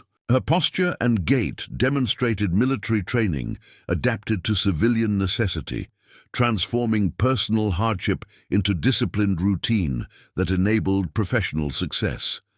Mitchell reduced his speed to match Maria's walking pace, observing her journey, while processing implications that challenged his fundamental assumptions about employee circumstances and corporate responsibility. He watched her navigate intersections with careful attention to traffic patterns, rest briefly at a gas station to check her appearance in reflective surfaces, and resume her trek with renewed determination despite obvious fatigue from the sustained physical effort. The decision to intervene came spontaneously when Mitchell realized that Maria's route would take her past a construction zone where recent utility work had created hazardous conditions for pedestrians. Orange barriers and exposed manholes created obstacles that would force her to detour into busy traffic lanes, adding both danger and delay to her already challenging commute. Mitchell pulled his Tesla to the curb ahead of Maria's position and stepped out to offer assistance that would finally bring their disparate circumstances into direct contact. "Excuse me?" Mitchell called as Maria approached his location, his voice carrying the careful authority of someone accustomed to being heard but uncertain about how his intervention would be received. "I'm Jonathan Mitchell from Meridian Financial Services. I believe you're one of our employees and I'd like to offer you a ride to work." Maria stopped walking and studied Mitchell with the cautious assessment of someone whose military training had taught her to evaluate unexpected situations for potential threats or opportunities. She recognized him from corporate communications and executive visibility events, understanding immediately that this encounter represented a significant escalation in the visibility of her personal circumstances. The choice between accepting assistance and maintaining privacy would determine whether her transportation arrangements remained personal matters or became corporate concerns with unpredictable consequences. "Mr. Mitchell," Maria replied with careful respect, "I appreciate the offer, but I'm managing fine with my current arrangements. I don't want to impose on your schedule or create any inconvenience." Her response demonstrated the disciplined courtesy learned through military service while attempting to maintain the boundaries that had protected her privacy for 8 months of employment. But Mitchell's presence on her walking route suggested that those boundaries might already be compromised, that her efforts to separate personal challenges from professional responsibilities had failed to prevent exactly the kind of executive attention she had hoped to avoid. Mitchell recognized the diplomatic deflection in Maria's response, while understanding that her circumstances warranted corporate attention regardless of her personal preferences for privacy. His father's military service had taught him to recognize exceptional dedication when it manifested in personal sacrifice for institutional benefit, and Maria's daily walk through Phoenix represented exactly the kind of commitment that deserved support rather than being taken for granted as normal employee behavior. "Maria, I know you're extremely capable and independent," Mitchell continued, "but I've become aware that you're walking to work every day, and I'm concerned that we're not providing adequate support for employees who demonstrate such extraordinary commitment to their responsibilities." The statement acknowledged Mitchell's knowledge of her circumstances while framing corporate interest in terms of support rather than intrusion. But Maria understood that executive awareness of her transportation situation had fundamentally altered her employment dynamics in ways that could lead to either assistance or complications she couldn't predict. "Sir, my transportation arrangements are personal matters that don't affect my work performance," Maria responded firmly. "I've maintained perfect attendance and completed all assignments according to company standards. I don't believe my commute requires corporate intervention." Her military training had taught her to state positions clearly while maintaining respectful tone, but Maria's growing anxiety about the intersection of personal and professional concerns was evident in the subtle tension that entered her voice. Executive attention to employee circumstances during federal audit proceedings created potential for misinterpretation or retaliation that could threaten her family's economic stability. Mitchell sensed Maria's discomfort while understanding that his approach would need to demonstrate genuine concern for her welfare rather than corporate liability management disguised as employee support. The conversation was taking place on a public sidewalk during morning rush hour, creating visibility that neither party had anticipated, but which would influence how their interaction was perceived by observers who might draw conclusions about corporate behavior during ongoing regulatory scrutiny. "Maria, you're absolutely right that your work performance has been exceptional," Mitchell acknowledged. "But I'm also aware that exceptional performance sometimes comes at personal costs that the company should recognize and address." Would you be willing to accept a ride to work this morning so we can discuss how Meridian might better support employees who demonstrate such dedication? The request was framed as invitation rather than directive, but Maria understood that refusing executive offers during federal audit proceedings could be interpreted as uncooperative behavior that might affect her employment status. The choice between maintaining privacy and demonstrating corporate compliance was creating exactly the kind of professional pressure she had hoped to avoid through careful separation of personal and professional matters. After a moment of internal calculation, Maria nodded acceptance and approached Mitchell's Tesla, understanding that this decision would irrevocably alter her relationship with the company, while hoping that executive interest represented genuine support rather than preliminary steps toward harassment or dismissal. The drive to Meridian's offices would provide opportunity for either productive dialogue about employee welfare or uncomfortable inquiry into personal circumstances she preferred to keep private. The Tesla's interior provided climate-controlled comfort that contrasted dramatically with Maria's usual exposure to Phoenix weather conditions. But the luxury transportation also emphasized the economic disparity between executive privilege and employee circumstances that had brought them together. Mitchell activated the vehicle's privacy settings to ensure their conversation wouldn't be recorded by corporate security systems, demonstrating awareness that their discussion might cover sensitive topics requiring confidentiality protection. Maria, I want you to understand that this conversation is completely confidential, Mitchell began as they drove toward downtown Phoenix. I'm not gathering information for personnel files or performance evaluations. I'm trying to understand how Meridian can better support employees who demonstrate exceptional commitment under challenging circumstances. His assurance was intended to create psychological safety for honest communication. But Maria's military experience had taught her that promises of confidentiality during institutional investigations were often conditional on outcomes that couldn't be predicted when such assurances were offered. Corporate executives facing regulatory pressure might genuinely intend to support employees while simultaneously protecting institutional interests that could conflict with individual welfare. I appreciate that, Mr. Mitchell, Maria replied carefully, but I'm not sure what additional support the company needs to provide. My circumstances are manageable, and I don't want to create administrative burdens or special accommodations that might affect how other employees perceive my contributions to the department.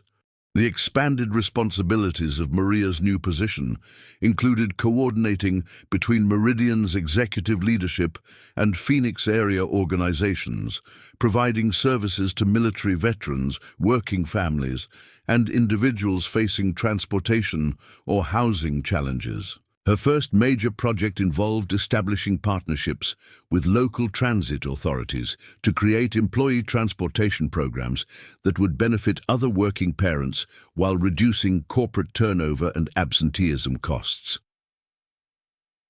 Maria's military training had prepared her for complex logistical coordination, but civilian partnership development required different skills involving diplomatic negotiation, budget analysis, and program evaluation that challenged her professional development, while utilizing her natural abilities for systematic problem-solving. The learning curve was steep but manageable, particularly with mentorship from Mitchell and other executives who had committed to supporting her transition into corporate leadership responsibilities.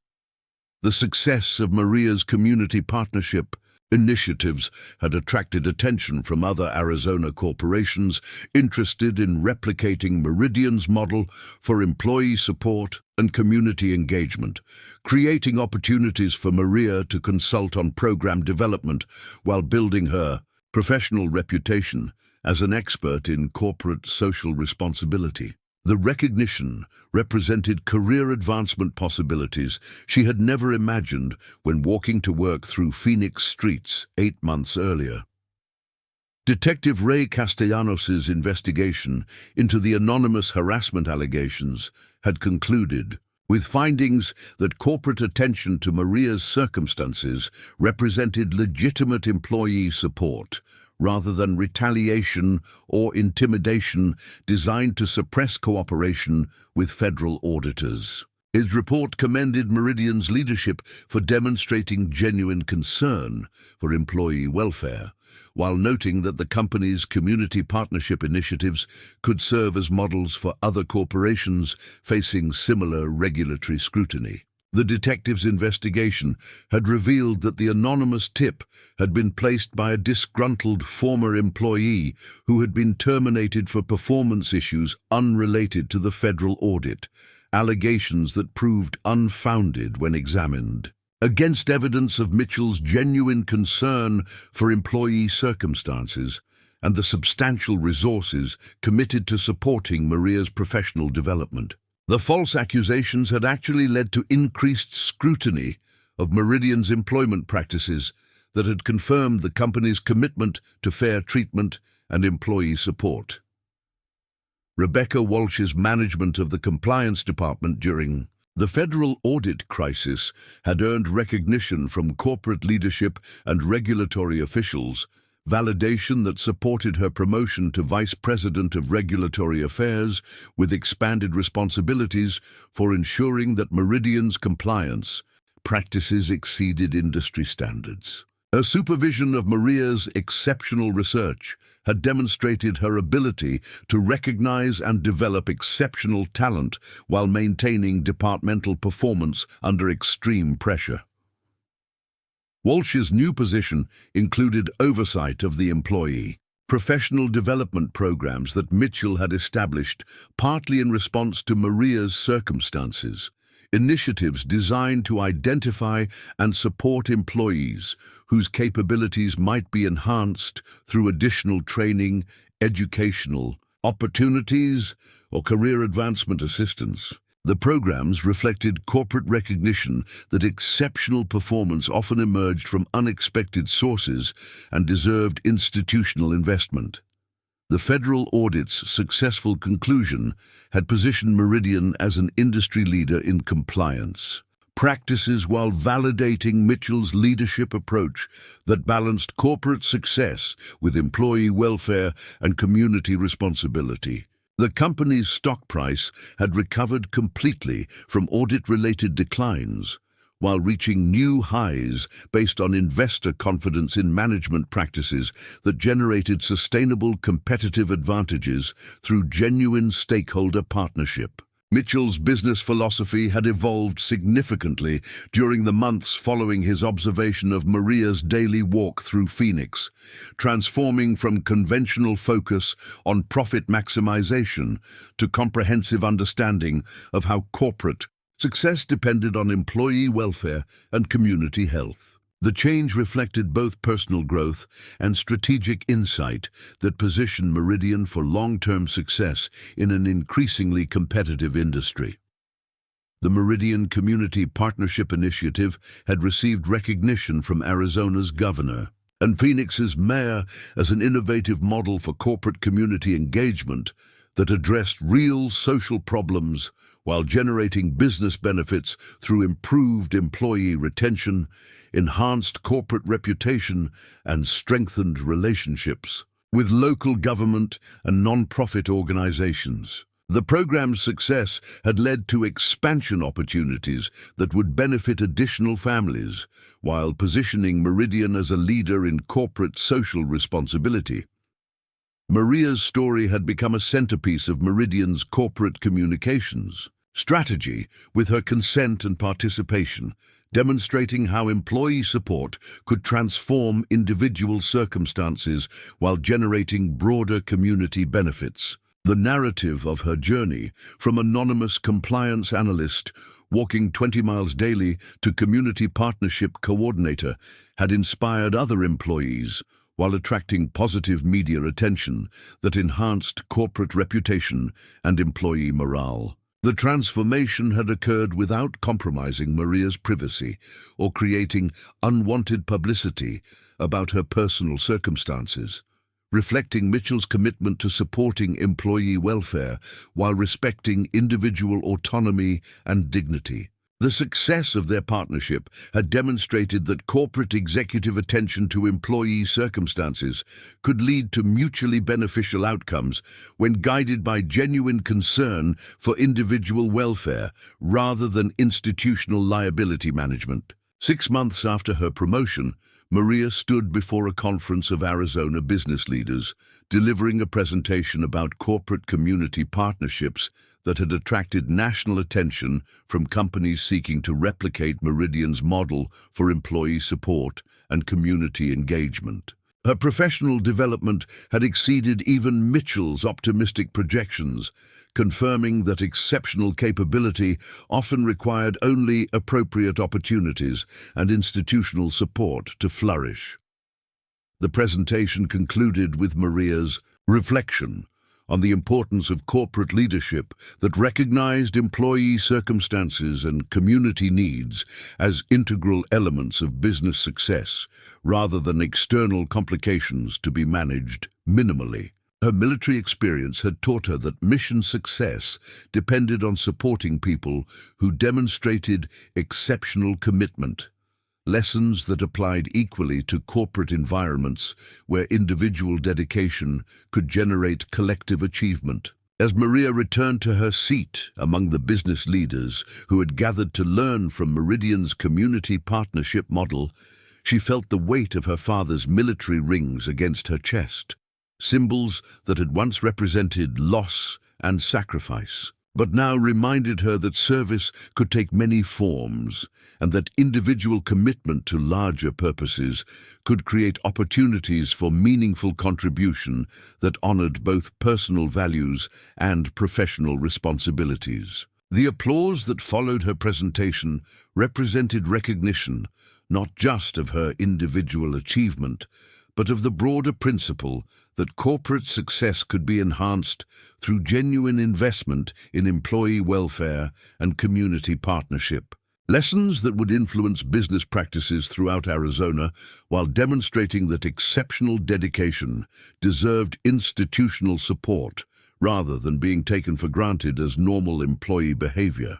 2 years after her initial encounter with Jonathan Mitchell on the snowy Phoenix sidewalk, Maria Santos found herself standing in the marble lobby of the Arizona State Capitol building, preparing to testify before the state legislature's Committee on Economic Development about corporate community partnership legislation that had been inspired by Meridian's innovative employee support programs. The transformation from anonymous compliance analyst to recognized expert in corporate social responsibility had exceeded every expectation she had held about her civilian career possibilities.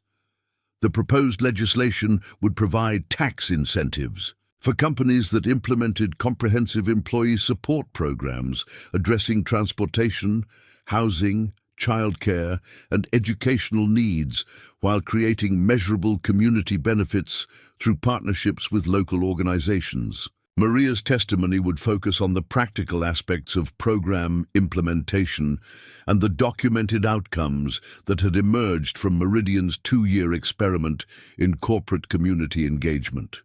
Her response revealed sophisticated understanding of workplace dynamics and the potential for supportive gestures to become sources of resentment or perceived favoritism among colleagues who might question whether assistance was based on merit or sympathy. Military service had taught Maria that accepting help could create dependencies and obligations that complicated professional relationships in ways she preferred to avoid. Mitchell recognized the complex calculations underlying Maria's cautious responses, while understanding that meaningful support would require addressing both immediate practical needs and longer-term concerns about professional autonomy and career development. The conversation was taking place within the broader context of federal audit proceedings that added layers of complexity to any corporate actions affecting individual employees. Maria, what I observed this morning wasn't just dedication to your job, Mitchell continued. It was extraordinary personal sacrifice that enabled professional excellence. The company benefits from your commitment, and we have a responsibility to ensure that such dedication is supported rather than exploited. The statement acknowledged Maria's sacrifice while framing corporate interest in terms of institutional responsibility rather than individual charity. But Maria understood that executive awareness of her circumstances had created conditions where her transportation arrangements might become subjects of ongoing corporate attention, regardless of her preferences for privacy. Mr. Mitchell, I chose my current living situation and transportation arrangements based on my family's needs and financial circumstances, Maria explained. These are personal decisions that allow me to maintain employment while supporting my daughter and grandmother. I don't consider them sacrifices that require corporate intervention.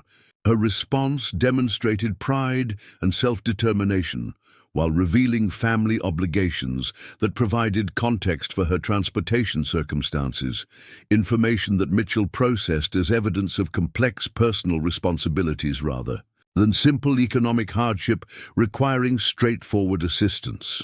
As they approached Meridian's building, Mitchell understood that their conversation had established mutual awareness of Maria's extraordinary circumstances while leaving unresolved questions about appropriate corporate response. Maria's combination of exceptional professional performance with apparent personal challenges created opportunities for meaningful employee support that could demonstrate genuine corporate values. But such assistance would need to be provided in ways that respected her autonomy while addressing real needs. The Tesla pulled into the executive parking garage, providing privacy for the conclusion of their conversation, while symbolically emphasizing the economic disparities that had brought them together. Mitchell turned off the engine and faced Maria directly, understanding that his next words would largely determine whether their interaction led to productive partnership or increased stress for an employee already managing significant challenges. Maria, I'd like to schedule a formal meeting to discuss how Meridian can provide appropriate support for your circumstances without creating unwanted attention or administrative complications, Mitchell proposed. Would you be comfortable meeting with me and our Human Resources Director to explore options that might benefit you while demonstrating the company's commitment to employee welfare? The proposal was designed to formalize their interaction within proper corporate channels while providing Maria with additional privacy protection through human resources involvement. But she understood that agreeing to such meetings would irrevocably establish her personal circumstances as legitimate subjects of corporate attention and potential action. After careful consideration of the risks and opportunities presented by Mitchell's offer, Maria nodded agreement, while hoping that executive interest in her situation represented genuine employee support rather than preliminary steps toward institutional control of circumstances she had successfully managed independently for 8 months. The transformation of Maria's circumstances began immediately following her meeting with Jonathan Mitchell and Human Resources Director Patricia Huang, a conversation that had evolved from routine employee support inquiry into comprehensive corporate initiative that would ultimately serve as a model for business-community partnerships throughout Arizona. Mitchell's initial concern about Maria's transportation circumstances had revealed broader opportunities for addressing systemic issues affecting working families, while demonstrating that corporate success could be enhanced rather than diminished by genuine investment in employee welfare. The meeting had produced immediate practical solutions, including a company vehicle program that would provide Maria with reliable transportation while requiring her to serve as a liaison between Meridian's executive leadership and community organizations serving military veterans and working families. The arrangement transformed her personal challenges into professional opportunities while allowing her to maintain dignity and self-determination through structured responsibilities that utilized her analytical skills and military experience. More significantly, the conversation had led to Mitchell's decision to establish the Meridian Community Partnership Initiative, a comprehensive program that would address transportation, housing, and educational challenges affecting employees and their families, while creating sustainable relationships between corporate resources and community needs. Maria's circumstances had served as a catalyst for institutional changes that would benefit dozens of families while positioning Meridian as a leader in corporate social responsibility.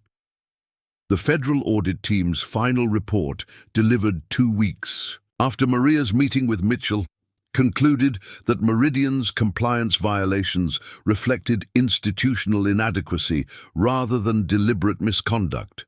Recommendations that resulted in manageable financial penalties and implementation requirements that the company was well prepared to address. Sarah Chen's assessment specifically noted the exceptional quality of client communication analysis that had supported corporate arguments about good faith compliance efforts, research that had been conducted by Maria under Rebecca Walsh's supervision.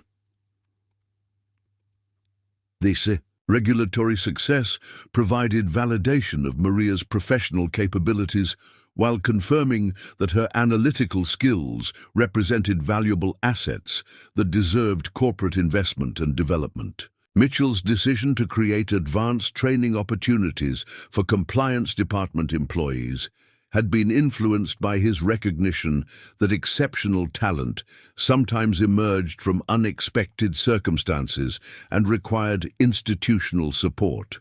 To reach full potential, Maria's new role as Community Partnership Coordinator involved working directly with Phoenix area organizations that served military veterans, single parents, and working families facing transportation or housing challenges. Her military experience and personal understanding of economic hardship qualified her uniquely for building relationships between corporate resources and community needs, creating programs that addressed real problems while generating positive publicity and employee engagement for Meridian. The position included a significant salary increase that allowed Maria to move her family to a more convenient location while maintaining her commitment to supporting other families facing similar challenges. The apartment they selected was within walking distance of Isabella's school and Carmen's medical appointments, reducing logistical complications while improving quality of life for 3 generations of women who had learned to support each other through military deployment, economic hardship, and corporate recognition. Isabella Santos Reyes's elementary school performance had improved dramatically since her mother's promotion eliminated the daily stress of extreme commuting and financial uncertainty, allowing Maria to participate more actively in parent-teacher conferences and school activities that had previously been impossible due to transportation limitations and work schedule demands. The 4th graders' improved academic performance reflected the broader family stability that corporate employee support had made possible. Carmen Santos had watched her granddaughter's transformation from anonymous compliance analyst to corporate community liaison, with pride tempered by protective concern about whether executive attention would ultimately benefit or complicate Maria's circumstances. Her experience raising 5 children while managing economic uncertainty had taught her to appreciate genuine opportunities while remaining cautious about arrangements that seemed too generous to be sustainable over time. Her prepared remarks included statistical evidence demonstrating that employee support initiatives had reduced turnover costs by 37% while improving productivity metrics across all departments, findings that supported arguments about the business benefits of genuine investment in workforce welfare. More importantly, her testimony would describe how corporate recognition of individual circumstances could create opportunities for systemic change that benefited entire communities rather than just addressing isolated cases of employee hardship. The committee hearing represented the culmination of advocacy work that had begun when Maria's success story attracted attention from state policymakers interested in encouraging corporate practices that addressed growing concerns about income inequality, transportation access, and housing affordability affecting working families throughout Arizona. Her unique perspective as someone who had experienced both extreme employment challenges and corporate support qualified her to speak authoritatively about policy approaches that could expand successful practices beyond individual companies. Senator Patricia Hernandez, the committee chairwoman who had invited Maria to testify, had been particularly interested in understanding how corporate employee support programs could be scaled to address statewide challenges without creating unsustainable financial burdens for businesses or generating unintended consequences that might discourage economic development. The proposed legislation represented careful balance between incentivizing corporate social responsibility and maintaining competitive business environments. Maria's preparation for the testimony had involved extensive research into comparative corporate practices, policy analysis that utilized the same analytical skills that had made her exceptional at regulatory compliance work, but applied to broader questions about economic development and social policy. The intellectual challenges had confirmed her aptitude for strategic thinking, while demonstrating how military training and civilian experience could combine to create capabilities that served larger purposes than individual career advancement. Tima. Committee hearing room was filled with corporate executives, non-profit leaders, and policy advocates who had gathered to observe testimony that might influence how Arizona approached the intersection of business success and community welfare. Maria recognized several faces from the business conferences where she had presented Meridian's community partnership model. Colleagues who had become part of a growing network of professionals committed to demonstrating that corporate profitability and social responsibility could be mutually reinforcing rather than competing priorities. Jonathan Mitchell sat in the audience, having driven from Phoenix to observe Maria's testimony and demonstrate Meridian's continued support for policy initiatives that could expand successful practices to other companies and communities. His presence represented both personal pride in Maria's professional development and corporate commitment to advocacy that might influence broader business practices throughout the state. The 2 years since their initial sidewalk encounter had fundamentally altered Mitchell's understanding of corporate leadership and social responsibility, transforming him from a conventional business executive focused primarily on profit maximization into a recognized advocate for stakeholder capitalism that prioritized employee welfare and community health as essential elements of sustainable business success. Mitchell's corporate transformation had been documented in Harvard Business Review articles and case studies at leading business schools, recognition that had enhanced Meridian's reputation while creating consulting opportunities that generated additional revenue streams. The company's success had demonstrated that genuine commitment to employee welfare could create competitive advantages that justified initial investment costs while producing long-term benefits that exceeded conventional profit metrics. Maria began her testimony by describing her personal experience walking 20 miles daily to maintain employment. before corporate recognition of her circumstances led to supportive interventions that had transformed not only her individual situation, but had evolved into comprehensive programs benefiting dozens of families throughout the Phoenix metropolitan area. Her narrative combined personal authenticity with professional analysis, creating emotional connection while providing empirical evidence about program effectiveness. Committee members, my story illustrates how individual challenges can become opportunities for systemic solutions when corporate leadership recognizes that employee welfare and business success are interconnected rather than competing priorities, Maria explained, consulting her prepared remarks while maintaining eye contact with legislators who were taking detailed notes about her testimony. Her presentation continued with statistical analysis of Meridian's community partnership outcomes, including data demonstrating reduced employee turnover, improved productivity metrics, enhanced corporate reputation, and strengthened relationships with local government and non-profit organizations. The empirical evidence supported arguments that corporate employee support programs generated measurable returns on investment while addressing community needs that traditional social services couldn't adequately meet. Senator David Rodriguez, representing a district with significant military veteran populations, asked Maria to elaborate on how corporate programs could specifically address challenges facing veterans transitioning to civilian employment. A question that allowed her to discuss how military experience could be leveraged to create value for both employees and employers when institutional support was properly structured. Military veterans possess exceptional skills in leadership, logistics, problem-solving, and crisis management that are directly applicable to civilian business challenges, Maria responded.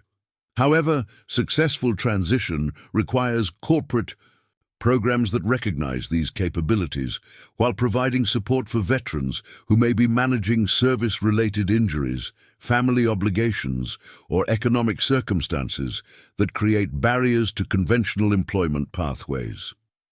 Her response drew on personal experience while addressing broader policy questions about how state incentives could encourage corporate programs that specifically supported veteran employment, training, and career development. The military perspective added authoritative dimensions to her testimony, while demonstrating how individual circumstances could inform policy approaches that addressed systemic challenges. Representative Susan Kim inquired about the scalability of Meridian's community partnership model, asking whether successful practices could be replicated by smaller companies with more limited resources and less sophisticated human resources infrastructure.